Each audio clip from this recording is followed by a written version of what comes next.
Welcome back to my channel. तर इथं तर तुम्हाला बघून समजलंच असेल की आजचा आमचा मेनू असणार आहे गरमागरम पिठलं आणि भाकरी। ह्या पद्धतीनं पिठलं बनवून बघा मी म्हणणार नाही, ह्या पद्धतीनं खाऊन बघा असं मी म्हणणार आहे आज। बघून मलाच खावा वाटलं। जरा खा आता बसायचं जेवायला। तिकट झालंय व्यवस्थित, त्यांचं झालं सगळ्यांचे जेवण, आम्ही दोघीच राहिलो। चला बसू पटकन। तर चला मग सगळ्यात अगोदर आता आपण पिठलं बनवून घेऊया। असं काही खूप खास पद्धत आहे असं काही नाही आहे, पण थोडंसं प्रत्येकाची करायची पद्धत वेगवेगळी असते, तर तसंच मी इथं आज तुमच्यासोबत शेअर करते।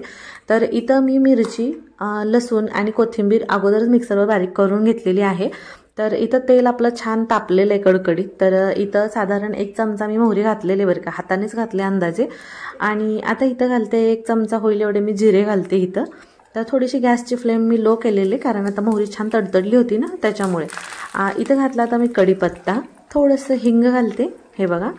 आणि इथं आता आपण हे जे बारीक करून घेतलं होतं मिरची, लसूण आणि कोथिंबीरची जी बारीक आपण केली होती, तर ती इथं मी तेलात घालून घेतलेली। तर ह्याला छान आता आपण भाजून घ्यायचं, मी लो फ्लेमवरतीच भाजते बरं का।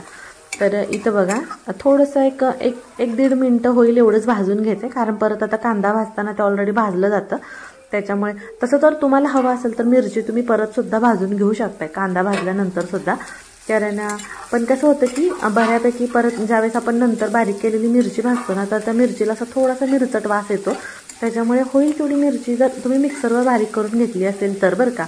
तर तुम्ही कांदा भाजायच्या अगोदरच भाजून घ्यायची, अगदी थोडीशी 1-1.5 मिनिट फक्त परतून घ्यायची। तर इथं आता बघा कांदा पटकन भाजावा म्हणून मी तर थोडंसं नमक घातलेलं, थोडं म्हणजे अर्धा चमचा साधारण मी तर घातलेलं आहे। परत आपण नंतर बाकीचं नमक आपण पिठलं बनल्यानंतर घालणार आहे बरं का। तर इथं बघा आता कांदा असा भाजलेला आहे, तर ह्याच्यामध्ये मी इथं घातले का अर्धा चमच्यापेक्षा थोडीशी जास्त हळद वापरलेली इथं। तर पिठल्यासाठी जो आपण कांदा भाजतो तो एकदम असा सॉफ्ट होईल ना असा भाजून नाही घ्यायचा, थोडासा नॉर्मल कच्चा ठेवायचा, म्हणजे थोडंसं करकर लागतो की नाही तशा टाईपमध्ये।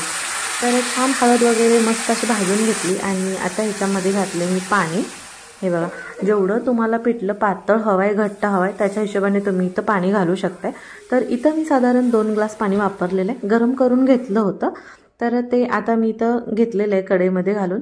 तर आता ह्याच्यामध्ये मी घालते चवीपुरतं मीठ, 1 चमचा, आणि अगदी थोडंसं वर घातलेलं आहे, कारण तुम्ही तुमच्या हिशोबानं तुम्हाला नमक कितपत आवडतं तेवढं तुम्ही घालू शकता। ऑफकोर्स खारट तर नाहीच खाऊ शकत, पण थोडंसं कमी जास्त खायची पद्धत असते, ज्याची त्याची चॉईस त्याच्यावर।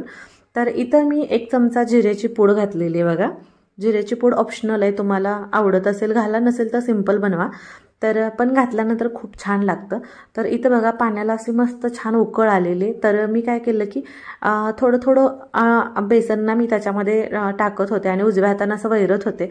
ज्यावेळेस आपण हाताने बेसन सोडतो त्यावेळेस उजवा हात आपला कंटिन्यू हलवत ठेवावा लागतो, म्हणजे गाठी होत नाहीत। आणि तुम्हाला जर ह्या पद्धतीने करायचं नसेल तर सगळ्यात सोपा मार्ग, बेसन तुम्ही एका भांड्यामध्ये घ्या आणि त्याच्यात पाणी मिक्स करून भिजवून घ्या, आणि मग डायरेक्ट आपण असं वलवलं तरी चालते त्याला। पण हे थोडंसं आपलं जुन्या पद्धतीचं, त्याच्यामुळे सगळं जुन्या पद्धतीनेच करायचं। तर इथं बघा 1-2 ते 3 मिनिट मी वाफलून घेतलं ताट, त्याच्यावरती झाकण बंद करून। आणि आता कोथिंबीर बघा घालून घेतलेली, आणि परत आता हे छान मस्त हलवून घेतलेलं आहे। तर इथं बघू शकता हे बघा कलर तर किती छान आलाय आणि किती मस्त बनलंय ना बेसन। हे बघा काय विचारलं ते, काय म्हणतो ते माणसं कारलं? अच्छा, कशावर ना वास येते? मी म्हणलं आत्तीला तुम्ही तर काय माणसांच्या समोर तर विचारायचं नाही काय बनवले म्हणून, म्हणलं त्यांनीच विचारायला लावलं असेल काय भाजी बनवली, फोडणीचा वास आला।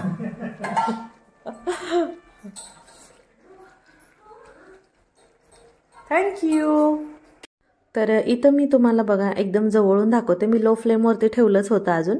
तर हे बघा बघा कसं दिसतंय। हां मस्त बनले ना। हां तर आरोचे पप्पा काय बोलले हे तुमच्या लक्षात आलं नसेल तर मी तुम्हाला सांगते ते काय म्हणत होते ते।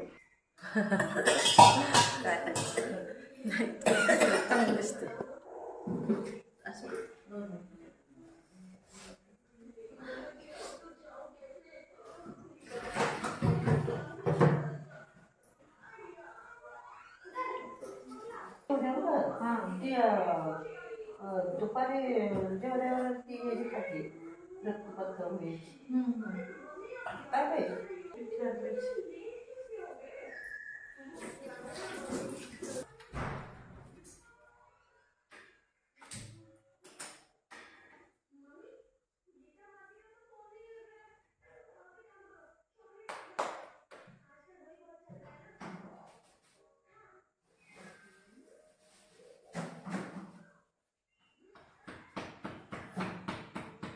मगाशी ॲक्च्युली असा विषय झाला होता की बाहेर एक दोघं जण आले होते आणि फोडणीचा वास बाहेर आल्यानंतर ते विचारत होते की आतमध्ये काय बनवलं तुमच्या किचनमध्ये की एवढा छान वास बाहेर येतोय वगैरे असं. तर ते मी त्यांना विचारत होते आणि ते सांगत होते मला. तर तो तसा विषय झाला होता. तर इथं बघू शकताय तुम्ही मी भाकरी इथं भाजून घ्यायला लागलेले. लोखंडाचा तवा आहे तुम्हाला माहिती आहे मध्ये खूप जास्त गरम होतं आणि लगेच भाकरी लाल होते. त्याच्यामुळे मी नेहमी जेव्हा पण कधी तव्यात ह्या भाकरी बनवते तर मधोमध मी एकदा भाकरी फुगली ना पटकन मी मधोमध उलटणं घालून ठेवते. त्याच्यामुळे बरोबर तिथं म्हणजे नाही का भाकरी करपली जात नाही आणि साईडने एकदम व्यवस्थित छान भाजली जाते. तर मी तुम्हाला दाखवते बघा. कारण लोखंड पटकन गरम होतं ना आणि लगेच भाकरी करपते म्हणणेपर्यंत करपते. तर हे बघा ह्या पद्धतीनं अशी भाजलेली आहे. आणि इथं कामात काम म्हणजे मला स्वयंपाकाची गडबड होती मामा जेवायला येतील म्हणून. आणि इथं बघा मध्येच गॅस संपला. एकच भाकरी भाजली दुसरी थापून ठेवलेली आणि आता मग हे सगळं काढा.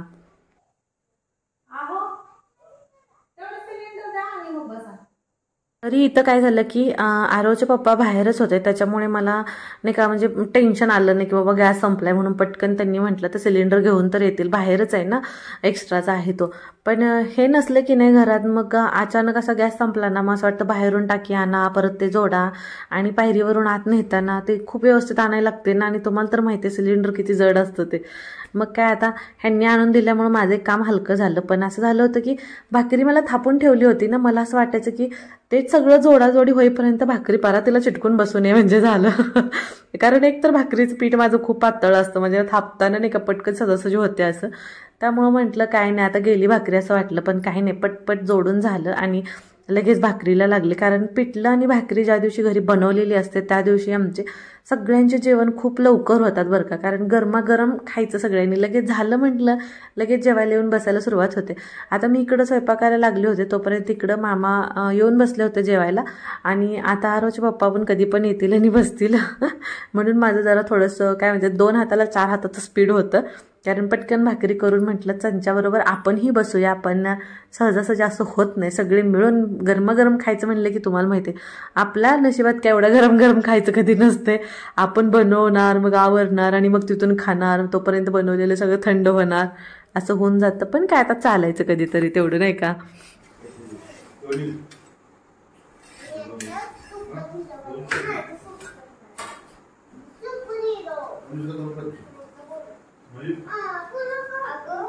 आस्था आस्था चल जेवण कर. दादा पिलू बस बस सगळं व्यवस्थित जेवण कर तिकडे. परत खेळ परत खेळ जेवण कर.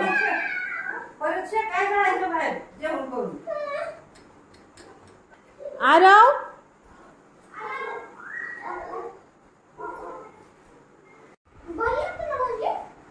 कशी लागली भाजी?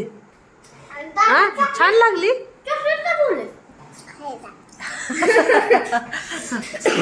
ठेवले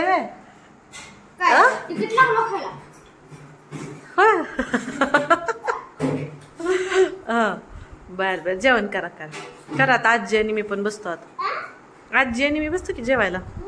हा आजी आणि मी करतो की जेवण. 7 वाजलेत. 7ला जेवण झालं. या 7 वाजलेत. खाऊन घेऊ शेकोटी करू बाहेर आपण. आवरा लवकर. बसायचं आहे ना सांग की बसायचं आहे ना शेकोटी. हा चल इकडं कुठं तोंड पळल की तिकडं.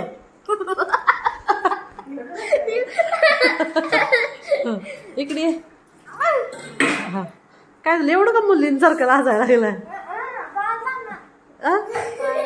कुठं कुठं पळायला. चालून यायचं आता. जेवण केलं पळायचं नसतं. चालून यायचं आता. रात्री सारखं स्पीड लावून टाइम लावून जाऊ की.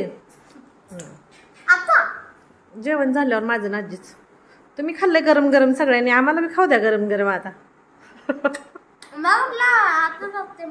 नाही तर तुम्ही आत्ता पाहिलंच की मामांचं ह्यांचं आणि आरवचं आत्ताचं जेवण झालेलं आहे, आत्ताचं चालू आहे अजून. तर आता मी आणि आत्ती बसणार आहे.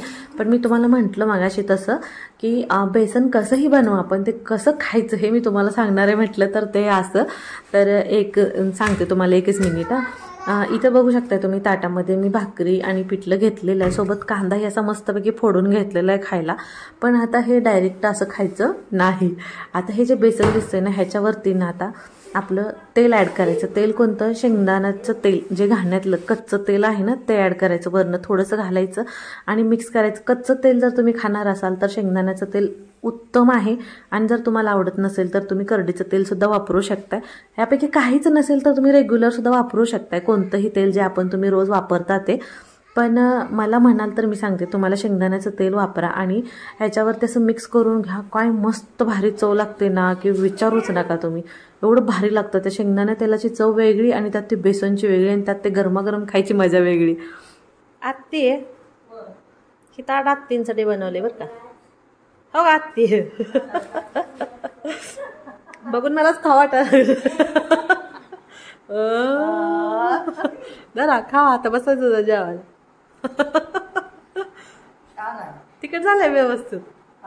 त्यांचं झालं सगळ्यांचे जेवण, आम्ही दोघीच राहिलो. चला बसू पटकन. तेवढं संपव. मोठी व्हायची नाही मम्मा सारखे, तू अशी छोटी छोटी राहणार आहेस. तुला व्हायचं ना मम्मा सारखं मोठं. खूप मस्त बनलं होतं बेसन, त्याच्यामुळे असं गरमागरम भाकरी आणि गरम गरम असं पिठलं खायला खूप भारी वाटलं. तर तुम्ही अशा पद्धतीनं ट्राय करा आणि बनवून बघा आणि खाऊन मला कमेंट करून सांगा कसं वाटतंय ते. आणि व्हिडिओ आवडला तर लाईक शेअर सबस्क्राईब करा, कमेंट करायला विसरू नका. भेटूया नेक्स्ट ब्लॉगमध्ये, तोपर्यंत बाय.